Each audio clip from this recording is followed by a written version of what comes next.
Bonjour docteur. Bonjour Vincent. Nous souhaitons bon l'après-midi pour tous ceux qui sont en direct en ce moment en train de nous suivre.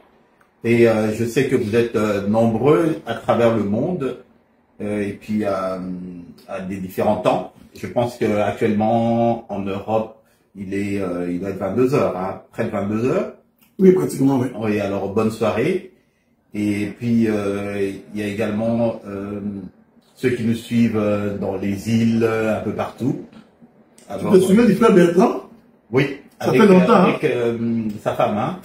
Si nous suivent là, quand nous vous saluons. Nous vous saluons et tout. Et donc les frères qui sont en Belgique, en France, aux États-Unis, à Kinshasa. Enfin, je ne sais pas s'il y a des gens qui nous suivent en direct à partir de Kinshasa. Probablement, oui. Alors, vous êtes les bienvenus. Docteur, avant de commencer, je voudrais que vous fassiez un petit rappel pour l'événement prochain à Québec City, ainsi que ce qui est en train de se présenter, parce qu'on a vu des annonces, les mamans ont fait des annonces et tout. De quoi s'agit-il? D'abord, je voudrais vous remercier de faire ça. Je remercie également tous les bien-aimés qui sont en train de nous suivre. Donc, nous sommes chez le frère Sam. Nous sommes dans son appartement.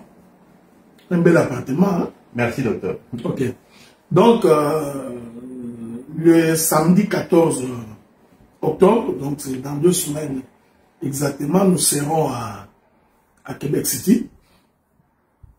Donc, c'est notre 3e assemblée. Donc, que nous sommes en train de voir la faisabilité.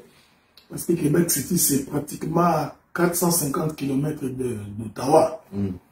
Donc, nous aurons une première réunion et de là, nous allons essayer de voir comment le Seigneur pourra nous orienter. La vision pour Québec City, elle est beaucoup plus francophone donc, et anglophone. Donc, nous ferons de notre mieux pour que de plus en plus les aspects anglophones disparaissent un peu. Parce que nous avons un objectif que nous voulons atteindre. Donc ça va être le samedi 14 octobre. Nous serons à partir de 14 h jusqu'à 18 h. Donc ça va être des moments de partage. Nous partagerons la parole et par la même occasion, il y aura un cocktail qui va être organisé à la fin. J'ai béni donc tous les frères et toutes les sœurs de Québec City qui se sont investis pour que nous puissions nous retrouver le 14 octobre. Donc je salue entre autres la sœur Yoneli, la sœur Madeline, la sœur Mireille, le frère Fabrice et le frère Mardoché qui sont dans l'organisation de cette activité-là. Donc on se fixe rendez-vous le 14 octobre à partir de 14 h. Maintenant, le 4 novembre, nous aurons une réunion appelons ça comme ça, une convention ou une réunion de mamans. Les mamans d'Ottawa, donc des Gatineau, Ottawa, ils se réuniront donc le samedi 4 novembre 2023, donc officiellement, la manifestation va commencer à 15 h, pardon, mais dans les invitations, nous avons mis 14 h, que vous preniez le temps de vous préparer. Nous vous invitons vraiment à participer à cet événement-là, parce que ça va être à cœur ouvert. Donc les mamans vont parler à cœur ouvert. Donc ils aborderont probablement des questions que nous ne pouvons pas aborder du haut de la chair, parce que nous prions avec nos enfants, nos belles familles, donc nos beaux-fils, belles-mères, belles-filles. Donc il y a des questions des fois délicates que nous ne pouvons pas aborder du haut de la chair. C'est pourquoi nous avions donc créé ce cadre-là pour permettre aux mamans de pouvoir se parler entre elles. Ainsi, nous invitons toutes les mamans qui sont dans la ville d'Ottawa, qui sont dans la ville de Gatineau, à pouvoir participer également à cet événement-là. Donc, il ne faut pas attendre qu'on t'envoie une invitation officielle. C'est une invitation que je vous lance. Donc, sentez-vous à l'aise, venez participer. Et je crois qu'il y aura une collation après la cérémonie. Donc, je profite de l'occasion pour saluer la coordonnatrice de cet événement-là, donc la bien-aimée sœur Judith Mbala, que Dieu te bénisse et qui te comble de sa grâce. Voilà un peu ce que je peux dire à ce sujet. Bien, pour revenir à Québec City, est-ce que c'est un défi énorme que de commencer une œuvre quelque part dans une ville? Ou bien, lorsque vous recevez la vision du Seigneur, ben, les portes s'ouvrent de votre expérience de ministre? Parce que bon, vous avez quand même commencé une œuvre ici à Ottawa, puis ensuite à Montréal. Et là, vous commencez à... Je sais que les problèmes et les défis sont différents, mais est-ce que c'est vraiment quelque chose... c'est l'inconnu la plus totale? Non, mais je crois que... D'abord, il faut se dire que je ne suis pas né de la dernière pluie. Hein. Okay. Donc, ce n'est pas aujourd'hui que je suis dans le ministère. Donc, je suis dans l'œuvre de Dieu, ça fait quand même une quinzaine d'années. J'ai commencé à prester comme serviteur. Bon, je suis dans les choses de Dieu, ça fait quand même une quarantaine d'années. Donc, nous avons grandi. Hein. C'est vrai que quand nous avions commencé, nous n'avions pas le tempérament que nous avons aujourd'hui. Donc, nous y ajoutons également de la sagesse. Nous sommes passés par beaucoup de combats, beaucoup de difficultés. D'ailleurs, ça ne finit jamais. Mais nous avions été forgés dans ce chemin-là. L'œuvre qui nous a posé beaucoup de difficultés pour démarrer, c'est l'œuvre d'Ottawa. Ah. D'Ottawa, ouais. Parce que d'abord, la contrée d'Ottawa est une contrée où siègent presque toutes les principautés des sciences occultes du Canada. Nous sommes dans la capitale. Donc, sur le plan spirituel, d'abord, ce n'est pas une contrée facile. Voilà pourquoi, quand tu n'es pas un homme de prière, c'est très difficile de t'en sortir à Ottawa.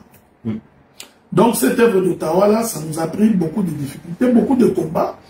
Il y a eu des gens avec qui nous avions commencé, qui pour une raison ou pour une autre, qui ne sont plus avec nous. Donc, nous avons connu nos moments de faiblesse, nos moments de force.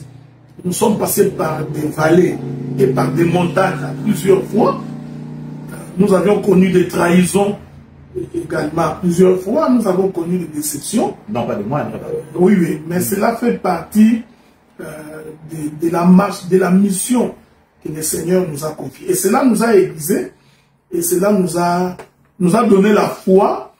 Et vous savez, ce qui a fait que David ait l'assurance qu'il va battre Goliath, c'est parce qu'il était déjà passé par un combat avec les lions, un combat avec l'os.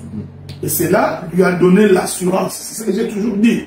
Quand tu as une expérience personnelle avec Dieu, cela augmente ta foi.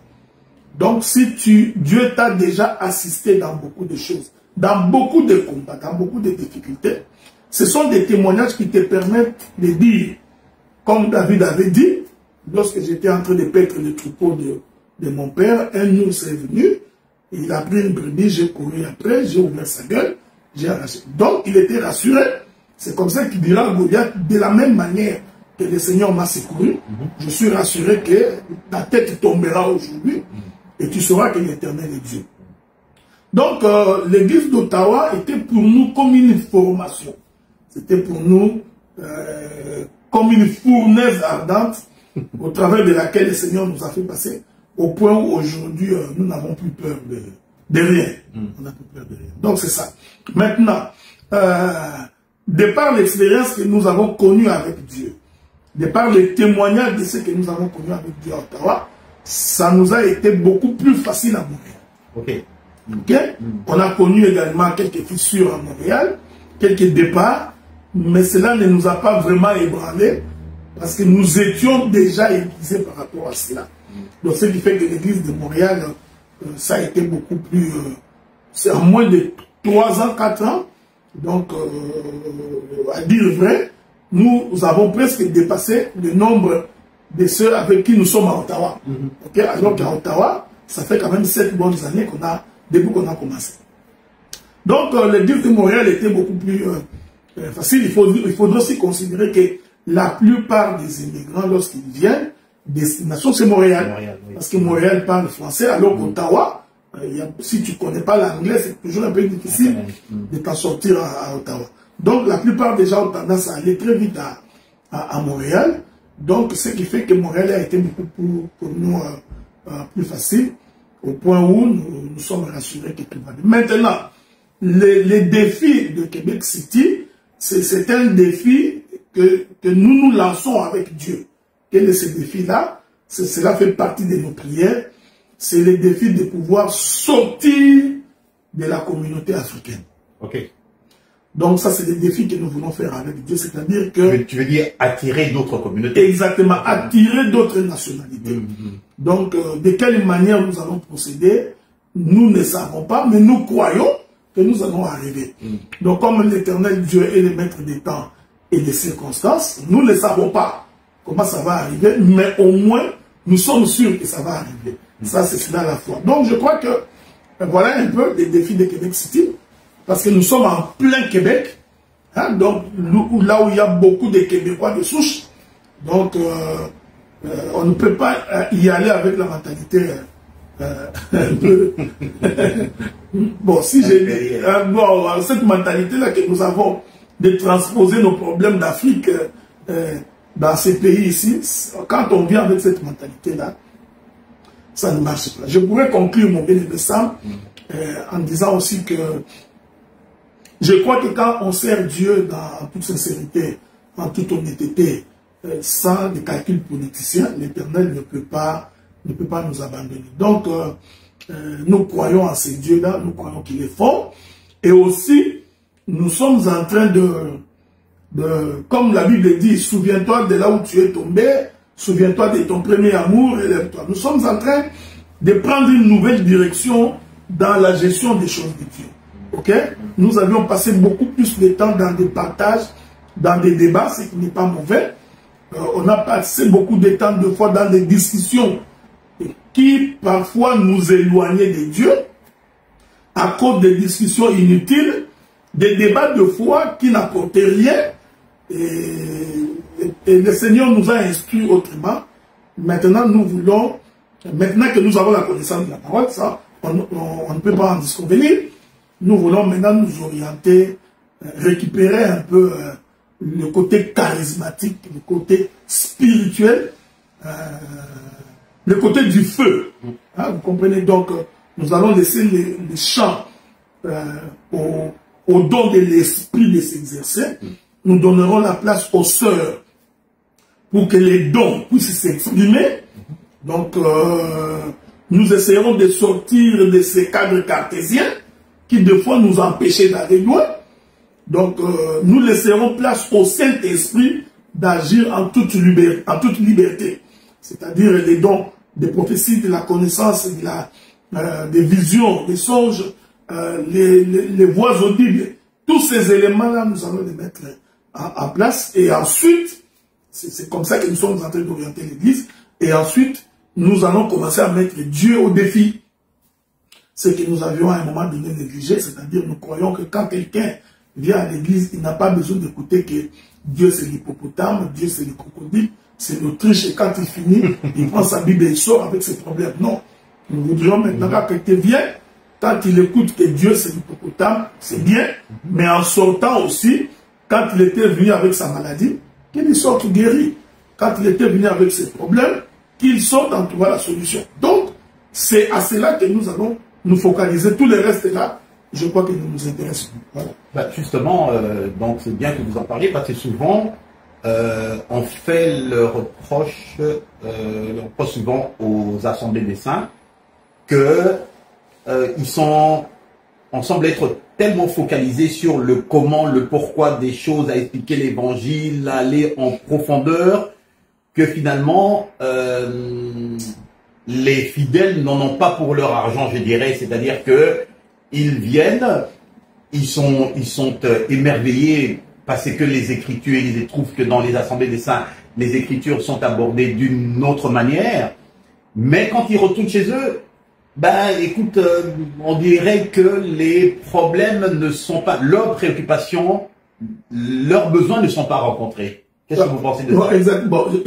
Tu me connais, non? Je suis en train de, ces derniers temps, je suis en train de récuser cette appellation-là de nous, les assemblées de saints, parce que je considère que cette manière de présenter les choses est une manière dénominationnelle. Ok? Donc, je crois que le Seigneur n'était pas venu mourir pour les assemblées de saints pris dans sa forme communautaire, mais le Seigneur est mort pour tous les saints qui croient à cette parole de partout où ils sont, en aussi grand nombre que le Seigneur appellera. Donc, j'ai fait un effort pour que nous ne devenions pas dénominationnels. Ceci est très important. Il est vrai qu'il y a beaucoup d'aspects sur le plan spirituel que des fois nous avions négligé.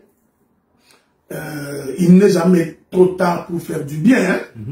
Donc, il y a une expression en français qui dit que tomber n'est pas diabolique. Ce qui est diabolique, c'est tomber, n'est pas se relever. Okay? Donc, nous avions levé l'option qu'il est temps, plus que temps, que nous sortions des discussions inutiles. Donc, je crois que en ce qui concerne la maîtrise, la connaissance de la parole, nous n'avons pas besoin de nous étaler là-dessus. C'est connu de tout le monde. Donc, je n'ai plus besoin de venir faire un débat, une discussion, aller prouver à quelqu'un que je connais. Il faut organiser un podium, un débat contradictoire. Je crois que, personnellement, cette vision-là, je la trouve un peu dépassée. D'accord. Je la trouve dépassée. Il y a mieux à faire maintenant parce que nous sommes dans des églises où les gens dorment difficilement, ils font des cauchemars. Nous sommes dans des églises où il y a des gens qui sont malades pendant plusieurs années. Ils n'ont pas de solution à leurs problèmes. Nous avons des foyers qui sont instables. Nous avons des couples, des insoumis, comme des femmes insoumises, des hommes arrogants. Donc, nous avons des gens qui ont des problèmes de papier. Parce que nous sommes la diaspora. Donc, ça, c'est notre réalité. Donc, nous avons des gens qui n'ont des comptes que des créditeurs. Donc, voilà. Nous voulons que, finalement, au-delà de la connaissance de la parole que nous apportons, mais que les gens qui fréquentent l'église se voient aussi prospérer, trouver la solution à leurs problèmes. Donc, nous orientons cela. Et puis, nous mettons un accent particulier dans la vie de la prière. Donc, d'ailleurs, pour ceux qui ne le savent pas, donc, nous nous gênons tous les vendredis, l'église d'Ottawa comme de Montréal et de Québec City, tous les vendredis nous sommes à jeûne. Nous avons une prière chaque mardi et chaque vendredi. Et quand je dis prière, c'est la prière. Donc nous ne venons pas pour que tu commences à nous exhorter pendant 50 minutes. Non. Nous venons, c'est 1 heure de prière, c'est 1 heure de prière. Et nous prions sérieusement. Nous multiplions les jeunes, des activités. Je crois que l'Église devrait vivre de cette manière. Donc, ensuite, nous laissons également la possibilité aux aspirants ministres de pouvoir exercer.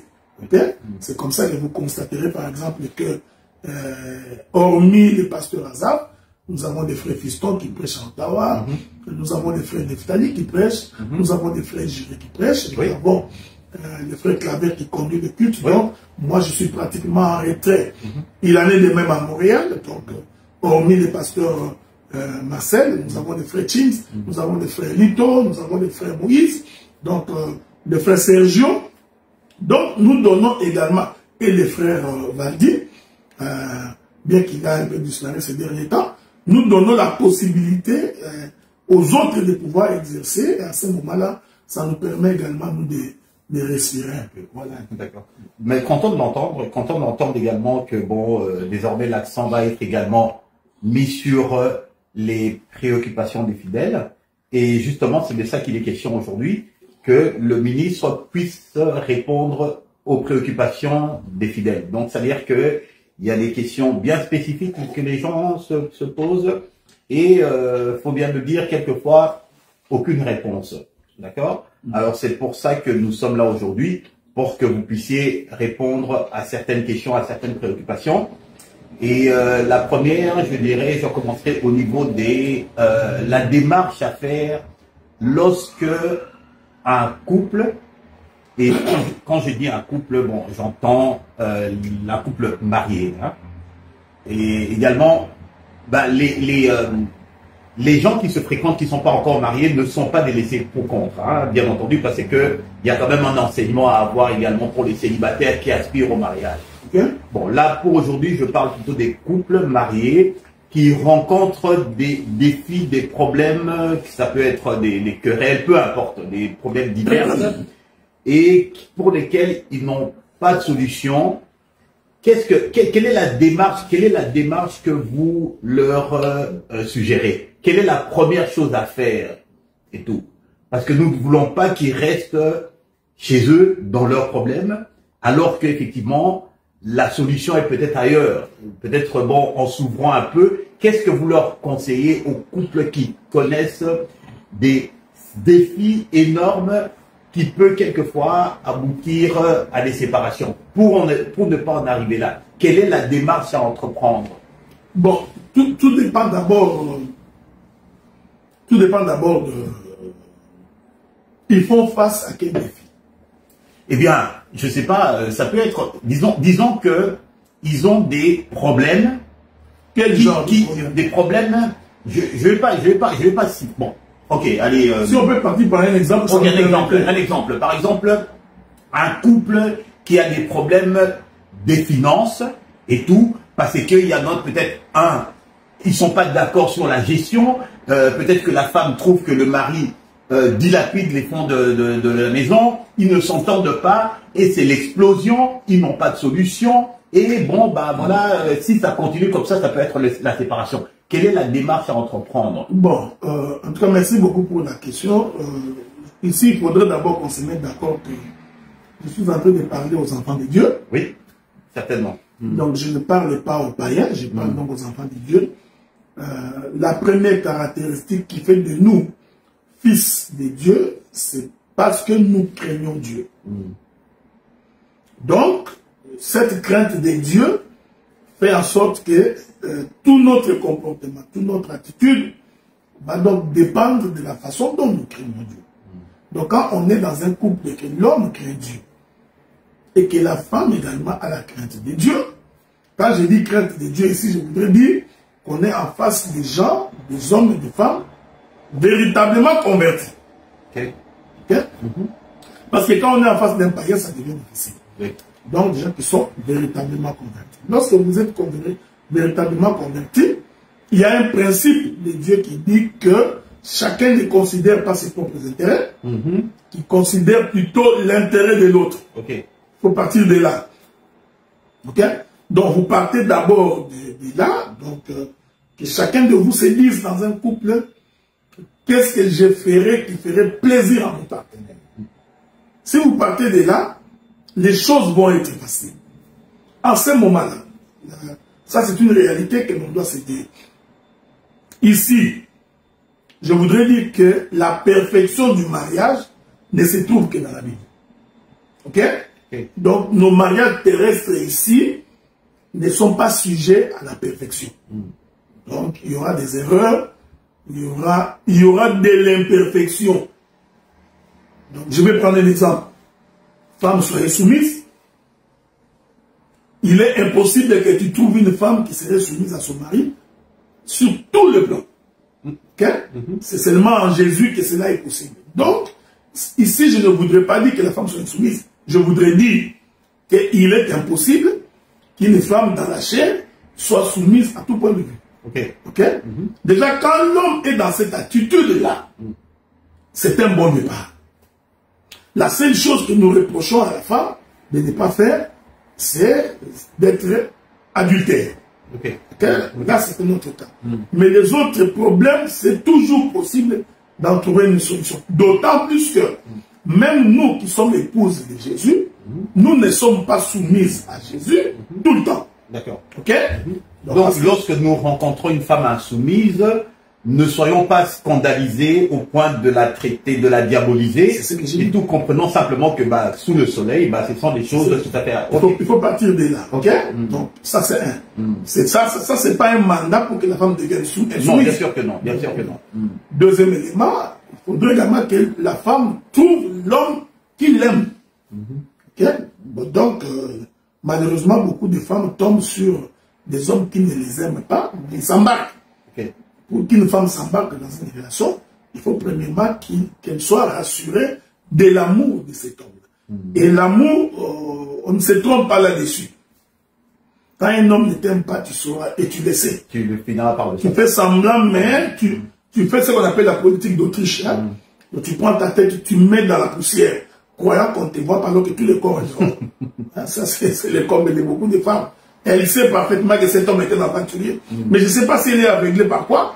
Elle s'embarque quand même dans cela. Bon. Maintenant, une fois que cette base-là est établie, nous sommes dans la diaspora. Il faut qu'on se le dise. Okay. Nous n'avons pas la même réalité que nos frères qui sont en Afrique. Okay. Comme un principe sociologique des sociologues français, Émile Durkheim disait, les faits sociaux sont auto-globaux et vous ne pouvez pas l'extraire dans leur contexte d'émergence. Donc pour les comprendre, il faut les replacer dans leur contexte d'émergence. À ce moment-là, la compréhension d'un fait social est compréhensible. Donc, qu'est-ce que nous voulons dire? Nous ne sommes pas en Afrique, nous sommes dans la diaspora. Dans la diaspora, il faut se dire, quand tu travailles seul, si tu voudrais avoir un bel appartement installé, tout bien, avec espace, c'est les 3/4 de ton salaire qui s'en va. Ça, c'est ce que beaucoup de gens ne savent pas. Donc, tu touches $2000 par mois, un bel appartement de 2 chambres, salon, balcon et console va te coûter $1500. Donc, ce qui fait que il va te rester $500 pour manger, payer tes factures, si tu as une voiture, payer ton auto, son financement, payer tes assurances. C'est impossible pour un homme de s'en sortir. À moins que tu acceptes d'aller habiter dans une bicoque, une petite chambre à $300 où ton lit est là-bas, ta chaise est là-bas, ta télévision est là-bas. Ça c'est être pauvre, même dans la diaspora. Donc, mais si tu veux vivre bien, tu vois, les 3/4 de ton salaire est consommé par ça. Les 1/4 qui te reste là, c'est impossible que tu t'en sortes. Tu ne pourras même pas bien t'habiller. Voilà pourquoi la vie du couple devient intéressante.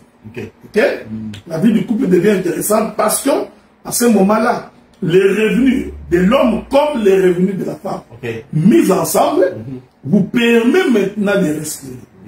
Voilà la première difficulté ou la première réalité que nous avons, que nos frères qui sont en Afrique n'ont pas. C'est-à-dire que ici, si la femme reste à la maison et qu'elle ne travaille pas avec le même salaire que toi tu fais, je vous rassure que vous aurez des difficultés chaque jour. Donc la femme sera toujours mécontente, elle n'appréciera pas être dans un foyer, elle va trouver que ça ne sert à rien de se marier. Parce qu'avec $500, tu ne pourras pas nourrir ta femme, l'habiller, donc prendre soin d'elle, c'est impossible. Il n'y a plus les enfants. Ensuite, vous savez que nous sommes des immigrants, c'est-à-dire les membres de nos familles sont restés de l'autre côté. Nous avons également l'obligation de leur envoyer de l'argent. Donc, parce que la Bible nous oblige également de nous souvenir de notre, quand nous avons une position. Donc, il faut prévoir $100, $150 qu'il faut envoyer à son père, à sa mère, à ses frères. Donc, c'est impossible. Maintenant, c'est là où ça devient intéressant. Il faut que le couple mette les finances ensemble. Donc, à ce moment-là, l'écriture qui dit que l'homme dominera sur la femme et que tous les besoins de la femme seront portés vers son mari devient difficile parce que l'homme n'a que l'1/4 de son salaire qui lui reste. Est-ce que vous comprenez ce que nous disons? Donc voilà, vous voyez, c'est pourquoi j'ai toujours dit quand tu épouses une mauvaise femme, c'est fini. Donc c'est pourquoi il y a un taux de divorce assez élevé dans les pays étrangers. Ce sont des choses que beaucoup de gens ne savent pas. Donc, à ce moment-là, la femme travaille, l'homme travaille. vos deux revenus, nous estimons, vous êtes à 4 000 $. 4 000 $, bon, quand vous payez votre loyer à 1 500, il vous reste, vous deux là, 2 500 $. 2 500 $. 2 500 $, si vous dites, bon, nous allons quand même prendre 1 500 $ que nous allons mettre dans la nourriture, les vêtements, aider la famille, nos petites factures, vous pouvez ne plus qu'épargner 1 000 $ chaque mois. Ok. Donc, il faut que les couples se mettent d'accord. Il faut qu'ils dialoguent de cette manière. Donc, quand je suis face à un couple, c'est ce que je leur conseille. Malheureusement, la vie n'est pas toujours comme ça. Il y a des hommes qui viennent dans un mariage, l'homme est dans un mariage, mais là, il a un autre projet, et sa femme n'est pas au courant. Comme il y a des femmes qui sont dans un mariage, mais la femme est venue, mais son projet, c'est avec ses parents, avec ses frères et ses soeurs. Déjà, quand vous êtes comme ça, rien ne marche. Okay. Et là, vous ouvrez une porte au divorce. Bon, est-ce que c'est facile de mettre vos revenus ensemble? J'ai dit que ce n'est pas facile, parce que dans la nature de la femme, Dieu n'a pas créé la femme pour que la femme prenne son revenu et qu'il mette tout entre les mains de l'homme. Okay? Donc, ce n'est pas comme ça que Dieu a créé la femme. C'est vraiment contre sa nature. Dieu a créé la femme pour que la femme apporte de l'aide. Donc, je crois, nous partageons, hein? Je ne pense pas qu'il faille qu'à un homme qu'il demande à sa femme de contribuer dans les ménages 50%, 50%. Ça, c'est votre point de vue. Non, mais regarde, parce que ça ne marche pas. Il faut toujours se dire que Dieu nous a créé homme, pourquoi? Et il a créé la femme, pourquoi? Okay. Ce sont des éléments qu'il ne faut pas oublier. Parce que, je disais à un frère, la soumission de la femme à l'homme dépend aussi de la manière dont l'homme prend soin de sa femme. Okay. Donc si vous ne prenez pas vraiment soin de votre femme, ne vous attendez pas à ce qu'elle soit soumise. Voyez-vous? Donc il y aura des moments de révolte. Mais si la femme trouve que l'homme pourvoit quand même à ses besoins ou aux besoins de la famille, pour lui permettre aussi de respirer, en ce moment-là, la soumission serait possible. Voilà. Si d'abord nous parlons comme ça, quelqu'un pourra me dire que ce n'est pas la Bible. Non, c'est la Bible. Oui. Même dans la Bible, Dieu a fait en sorte que l'homme, qui est Dieu, puisse d'abord détenir tous les biens. Donc c'est lui qui apporte la grande part dans nos relations. C'est la raison pour laquelle tu te mets à genoux et tu demandes à Dieu.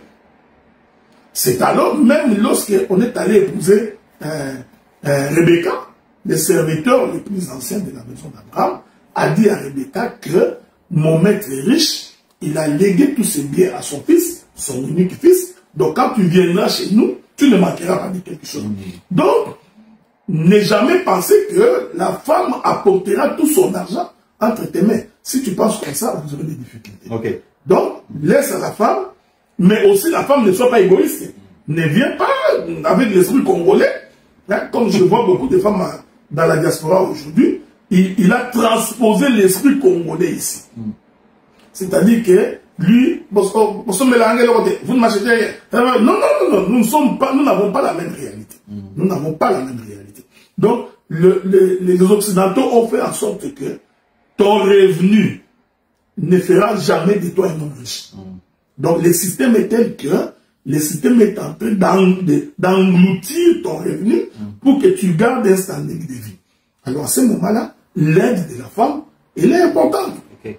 Donc, si la femme, ça c'est une proposition, si la femme peut contribuer dans un foyer, ne fût-ce qu'à 65 à 35%, ça créerait l'équilibre. Vous comprenez ce que je dis? Donc, il apporte les 35% de son salaire dans le foyer. L'homme également apporte les 65, la femme apporte 35, l'homme apporte 60, ça fait 100%, vous gérez. Donc, nous n'avons pas la même réalité. C'est un conseil. Hein, c'est un conseil que je donne. Donc, que les couples puissent collaborer. Qu'ils puissent collaborer. Okay, donc, on ne vient pas avec l'idée d'un gourou. J'ai entendu un frère qui demandait à sa femme d'apporter tous les salaires qu'il lui puisse gérer. Je crois que tu es en train de rêver. Parce que d'ailleurs, selon la Bible, la femme ne peut pas t'apporter son salaire. Donc arrêtez la Bible, ok? Ne veut pas dire que tu vois la Bible et dit femme soyez soumise. Cette soumission ne veut pas dire que la femme aille travailler qui t'apporte l'argent. Donc, nos sœurs travaillent pour nous seconder parce que nous n'avons pas la même réalité. Pourquoi? C'est les Occidentaux qui n'aiment pas Dieu, qui dans la majorité des cas sont des athées, ont créé des circonstances qui nous empêchent, c'est-à-dire nous, les hommes, de pouvoir prendre soin de nos femmes. Ainsi, nous avons des théories d'émancipation de la femme, donc tout ce que vous savez là, donc, et tout ça, ça crée un remue-ménage. Alors, il faut trouver l'équilibre dans ce que vous faites. Donc, voilà un peu. Alors, à ce moment-là, si vous discutez comme des vrais amis, avec esprit d'ouverture, vous avez la possibilité de faire des épargnes. Juger qu'est-ce qui est nécessaire, qu'est-ce qui ne l'est pas, qu'est-ce qui est important, qu'est-ce qui ne l'est pas. Donc, on ne peut pas être dans un couple où l'homme et la femme, chaque week-end, ils achètent des habits. Donc, c'est être idiot, quoi, à un moment donné. Vous permettez l'expression. Donc, la femme s'arrange pour que chaque week-end, chaque dimanche, doit acheter un habit. Mais c'est de l'argent qu'elle vous dépensez inutilement. L'homme s'arrange pour que chaque week-end, il faut qu'il achète une paire de chaussures. Ça ne marche pas. Si vous en avez assez, il n'y a pas de problème. Si vous n'en avez pas, essayez de trouver une solution. Dans ce sens-là, j'ai été un peu non, mais... Il faut que l'un comme l'autre puisse avoir accès au compte bancaire, au téléphone et ainsi de suite, ou bien ça c'est également à négocier. Non, mais écoutez... dans un souci de transparence. Non, c'est pas un souci de transparence. Vous savez, quand vous aimez quelqu'un, vous lui faites confiance. Ok. C'est un élément important. Donc, quand vous aimez quelqu'un, vous lui faites confiance. L'homme n'a pas besoin d'aller vérifier les comptes bancaires de sa femme nuit et jour. À moins que tu penses que ta femme fait des choses qui échappent à ton contrôle. Alors à ce moment-là, tu as épousé une mauvaise femme. Mais là aussi, la femme doit savoir pourquoi elle entre dans un mariage. Parce qu'il y a beaucoup de femmes qui ne savent pas pourquoi elles entrent dans un mariage. Pourquoi ils se mettent avec quelqu'un. Ce n'est pas seulement pour ses désirs charnels, là, non. Il faut avoir des projets en tête. C'est très important. Donc, moi, c'est un avis que je donne. Il n'est donc pas nécessaire pour que l'homme aille vérifier les comptes de sa femme. De la même manière, il n'est pas nécessaire que la femme vienne vérifier les comptes de son mari. Ici, je parle des chrétiens. Non, on parle de eux. Pourquoi je l'ai dit? Parce que à un moment donné, ça peut arriver que j'ai envie de faire une surprise à ma femme, ou que tu voudrais faire une surprise à quelqu'un. Mais si elle est au courant de tout, même la surprise ne peut plus exister. Tu comprends ce que je dis? Donc il faut donner une marge de manœuvre qui te permet de l'inviter au restaurant. Donc, mais tu peux sortir et faire un cadeau, ça c'est ton argent. Mais si elle a accès à tout, avant même que tu n'arrives à la maison, elle va t'appeler. Oh, j'ai vu $120 sortir du compte, qu'est-ce que tu en as fait? Donc tu vois, ça devient là où parlons autrement. Mais il ne faut pas oublier que, parce que nous sommes de ces chrétiens-là, nous ne prenons pas la division des familles. Comme j'avais dit aujourd'hui matin, nous ne faisons pas la promotion des démons. Que ton père qui t'a nourri, ta mère qui t'a nourri, depuis que tu étais bébé, tu as grandi, tu as l'argent, tu vas dans une église, on te dit que cette maman est sorcière. Cette maman qui est sorcière ne t'a pas ensorcelé pendant qu'elle t'allaitait, pendant qu'elle te nourrissait. Parce qu'aujourd'hui, tu as un peu de moyens, tu vas dans une église, les pasteurs, dans sa cupidité, voulant faire de toi sa proie, pour commencer à soutirer l'argent, il commence à te dire que ton frère est sorcier, ta soeur est sorcière, ton père est sorcier, ta mère est sorcière. Comme ça, tu n'as plus à donner l'argent à tes parents, tout tu commences à lui donner. Malheureusement, nous n'avons pas cette confession. D'ailleurs, la confession que nous avons, nous disons, c'est lui qui a Dieu en lui. Même s'il prend son argent, il donne à un sorcier. Le sorcier ne peut pas l'envoûter. Parce que si le sorcier t'envoûte, c'est qu'il est plus fort que Dieu. Ok? Donc, que ta mère soit sorcière ou pas, ce n'est pas une raison pour ne pas lui venir en aide. D'ailleurs, la Bible dit, faites du bien à vos ennemis. Donnez-leur à manger, donnez-leur à boire. En fait, c'est du charbon ardent et vous mettez sur la tête. Donc, cette confession-là, qui voudrait que les hommes et les femmes se séparent de leur famille biologique, j'ai toujours pensé que c'est une confession qui ne vient pas de Dieu. Ok? Maintenant, nous avons de la famille. Donc, ton mari comme ta femme peut avoir envie d'aider ses frères, d'aider ses soeurs. Donc, il ne pourra pas tout le temps venir auprès de toi pour dire, donnez-moi 100 $, 200 $. D'ailleurs, quand vous demandez beaucoup, ça énerve. Ouais, donc, voilà un peu ce que je pouvais ajouter. D'accord.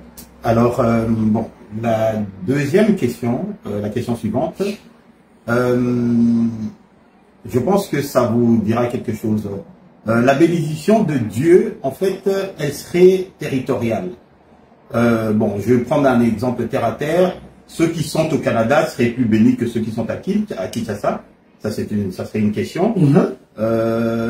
Alors, dans ce cas-là, que pensez-vous de Josué 1er 3 ? Tout lieu que foulera la plante de votre pied, je vous le donne.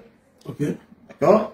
Alors, donc, Dieu me donne une terre. Donc, si je comprends bien, en fait, Dieu me donne une terre et il me donne ensuite la capacité de l'exploiter. D'accord ? Alors, selon le ministre, pour que Dieu me bénisse, il faut d'abord... Il y a un ministre a dit que pour que Dieu me bénisse, il faut d'abord qu'il me place dans une église, d'accord, et qu'ensuite que je puisse exercer dans un ministère et tout. C'est ça le principe de la bénédiction. Qu'est-ce que vous en pensez? Non, mais tout dépend de ce que... Vous avez la bénédiction à plusieurs facettes. Hein? Donc, la bénédiction a vraiment plusieurs facettes. Il y a d'abord la bénédiction du fait que nous sommes devenus chrétiens.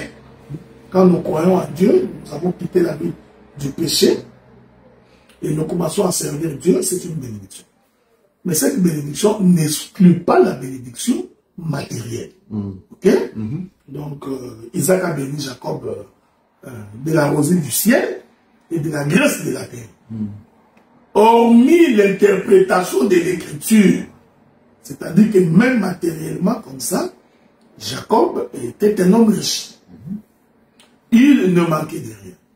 Maintenant, je voudrais dire, ceci est très important, je voudrais dire que je suis sur le plan doctrinal. C'est-à-dire que, vous savez, quand Dieu, avant de créer Adam, Dieu a d'abord créé le jardin. Il a mis tout dans le jardin. Il a mis toute la richesse dans le jardin. Ok?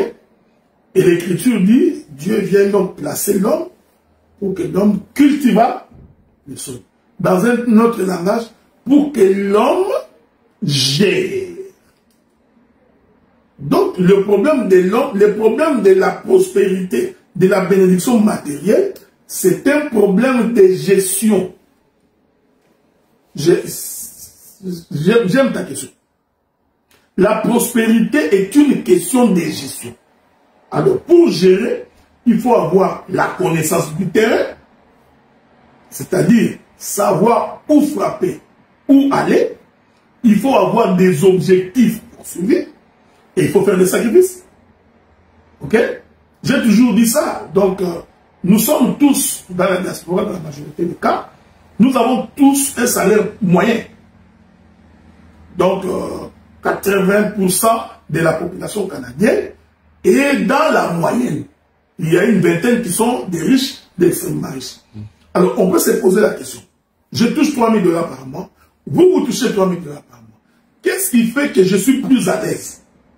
Mes finances sont plus stables que vous.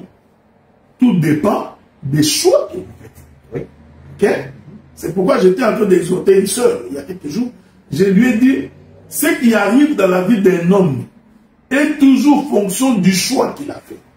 Donc, le choix que tu fais aujourd'hui, la manière dont tu te comportes aujourd'hui, va déterminer ce qui va arriver demain. Si quelqu'un aujourd'hui à la vingtaine, il va prendre un téléphone iPhone 14 Pro, il prend, il commence à appeler l'Afrique, il appelle partout, il s'arrange pour ne pas payer ce téléphone-là. Ok? On prend son nom, on l'envoie dans un bureau de crédit. 15 ans plus tard, l'homme finit l'université, il voudrait s'acheter une voiture, il va trouver que son crédit est bousillé. Donc, ce sont les erreurs que nous commettons dans les choix que nous faisons quand nous sommes jeunes.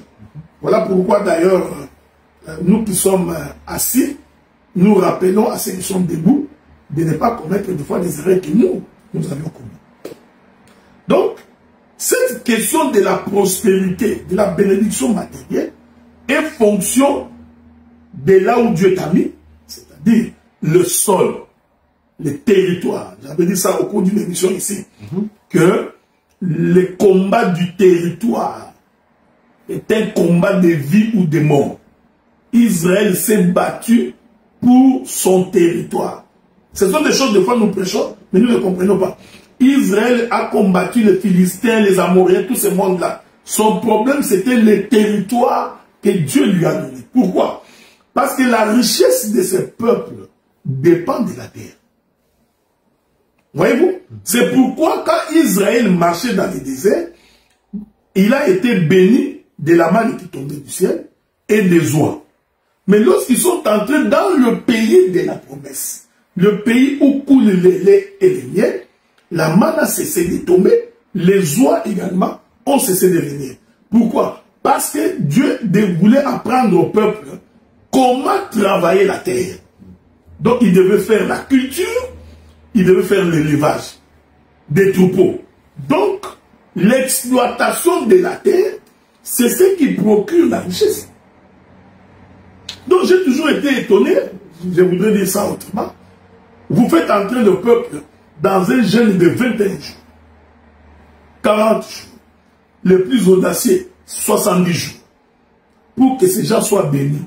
Ils ne seront pas bénis.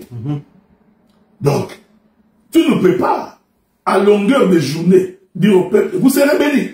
Dieu vous bénira. Tu verras le moment en train de crier Amen. C'est bien. Ce n'est qu'une déclaration. Mais si vous ne vous mettez pas au travail, sur le sol que l'Éternel vous a confié, et que vous n'avez pas la capacité d'exploiter la richesse qui vous est donnée, eh bien, vous resterez pauvre toute votre vie. Donc, c'est pourquoi quand tu viens dans un terrain, dans un territoire, il faut premièrement que tu identifies le terrain. 2. Quels sont les potentiels? 3. Que faire pour accéder à ces potentiels? Donc, tu viens dans un pays où on te dit que les soudeurs, les gens qui font la soudure industrielle, ces gens-là, ils touchent $80 par heure. Tu identifies. C'est un potentiel. Tu te dis comment faire pour les devenir. Tu vas à l'école. Une fois que tu sors de l'école, tu trouves du travail. Ainsi, tu as $80 par heure, tu prospères. Donc, ce que je voudrais dire, malheureusement, c'est le comble de la plupart de nos pays africains. Nous sommes assis sur des terres extrêmement riches. Oui. Mais qu'est-ce qui nous tue? C'est l'ignorance. Donc, les gens qui sont assis sur une terre ignorent que la richesse est sous la terre. J'avais dit au cours de l'une de mes interventions que même la richesse du peuple n'est pas exposée. Dieu a fait que toutes les richesses soient sous le sol. Vous comprenez? Il n'y a aucune richesse qu'on va cueillir comme ça. Non. Même pour manger les légumes là, il faut commencer par planter les grains sous la terre. Donc toute la richesse est engloutie dans la terre. Donc ça demande un travail, un effort. Ça demande un travail. Comment déchirer la chair? Là je suis dans la doctrine. Hein? Donc je préfère ne pas entrer dans la révélation. Comment déchirer la chair, la part de la terre, pour extraire cette richesse qui est dans la terre. Donc, je crois pour ma part, s'il y a des gouvernements africains où il y a des hommes politiques intelligents, ils devraient inciter le peuple à travailler. C'est possible, ouais. Donc, on devrait prendre tout ce qu'on a comme argent, l'investir dans le travail. Les sages Salomon dit, celui qui dit qu'il y a le lion dehors, je ne sortirai pas. Ou celui qui dit qu'il fait froid, c'est l'hiver, je n'irai pas travailler. Celui-là mourra de faim. Donc, c'est-à-dire les paresseux, les peureux, les gens qui n'osent pas, ne réussissent pas. Qui ne risquent rien n'a rien dit, une expression française. Donc, il faut se sacrifier, travailler la terre. C'est pourquoi même Dieu dans la création, il met toute la richesse en Éden, il vient placer l'homme. Pour que l'homme s'instruise, pour que l'homme apprenne, je fais la doctrine, qu'il apprenne comment exploiter les richesses. Donc, je voudrais rappeler aux uns comme aux autres, identifiez la terre, battez-vous pour votre terre. Okay? Il y a beaucoup de choses à dire ici sur le plan spirituel. identifiez les richesses que vous avez, les potentialités qui existent. Posez-vous la question, que dois-je faire pour accéder à cette richesse-là?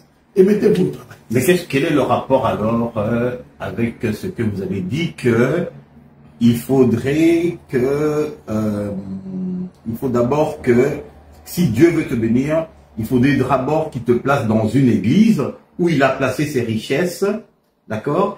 Et ces richesses-là, c'est le ministère. Oh, mais regardez, quel est le rapport? Oui, mais parce qu'ici, j'ai présenté la partie doctrinale. Vous comprenez? Ça, c'est la partie doctrinale. Cette partie doctrinale a sa portée spirituelle. Ah, ok, d'accord. Ouais. Maintenant, dans la portée spirituelle, je voudrais dire, pour que quelqu'un soit béni, la bénédiction spirituelle, c'est aller au ciel. Ok. Ok? Ok. Pour se mettre d'accord, la bénédiction spirituelle, c'est aller au ciel. C'est ce qui nous différencie de tous les autres. Tous les autres? C'est-à-dire les païens, tout ce monde-là, parce que nous pouvons avoir des voitures comme eux, tout ça, nous travaillons. Mais la bénédiction spirituelle, c'est la seule chose que nous avons, qu'eux n'ont pas. Mais comment obtenir cette bénédiction spirituelle? Il faut identifier la terre.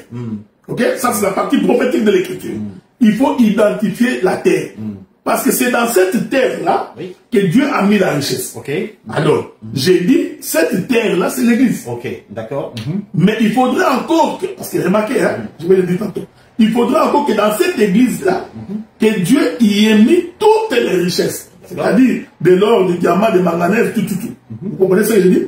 Or, cette richesse-là, dans l'église, c'est les ministres. D'accord. Donc, on ne peut pas aller dans une église où quelqu'un qui prêche n'a pas la maîtrise. Permettez pas que ça vienne de m'arriver pendant que nous parlons là. Remarquez. C'est-à-dire que le ministre, il est comme les géologues. C'est-à-dire c'est lui qui sait où se trouvent les minéraux. Vous comprenez ce que je dis? Donc c'est lui qui sait où se trouvent les manganèses, où se trouve l'or, où se trouvent les diamants.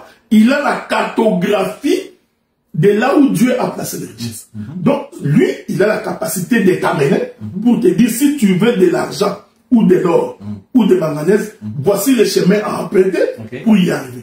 Donc, c'est pourquoi je dis, tu ne peux pas fréquenter n'importe quelle église. Quand tu es dans une église où lui-même, le prédicateur, n'a pas la maîtrise de la Bible, donc il ne connaît pas les contours, il ne sait pas comment Dieu a placé les bords, vous perdez votre temps parce que vous ne serez pas béni, vous n'irez pas au ciel. Donc, tu vois, mon intervention avait sa portée spirituelle et sa portée doctrinale. Dans la portée doctrinale, vous voyez, Dieu nous a amenés au Canada, qui est un pays riche. Maintenant que nous sommes ici, notre prospérité dépend de la richesse que Dieu a mis dans ce pays. Sauf que pour y accéder, il faut que nous nous identifions les potentiels. Que nous disions qu'est-ce qui est intéressant dans ce pays. Comment faire pour y arriver? Comment j'ai fait pour assurer ma retraite? Tu te dis, je me lancerai dans l'immobilier. Mais que faire pour se lancer dans l'immobilier? Il faut faire de l'économie. Il faut épargner. Il faut commencer par acheter. Ça, c'est la partie doctrinale que nous enseignons également à l'église. Ce n'est pas prier, frapper les mains, parler en langue qui te fera prospérer. Faux et archi-faux. Certainement, ça te fera prospérer spirituellement. Mais sur le plan révélationnel, j'ai dit et je précise, tu ne peux pas aller dans n'importe quelle église. Pour y aller, il faut te rassurer que cette église-là, c'est la terre que Dieu a choisie pour toi. 2, que là-bas, Dieu y a mis la richesse. Ainsi, quand tu iras, Dieu te bénira aussi spirituellement. D'accord. En tout cas, là, au moins, vous avez donné un élément de complément donc à votre intervention. Alors, on passe à tout.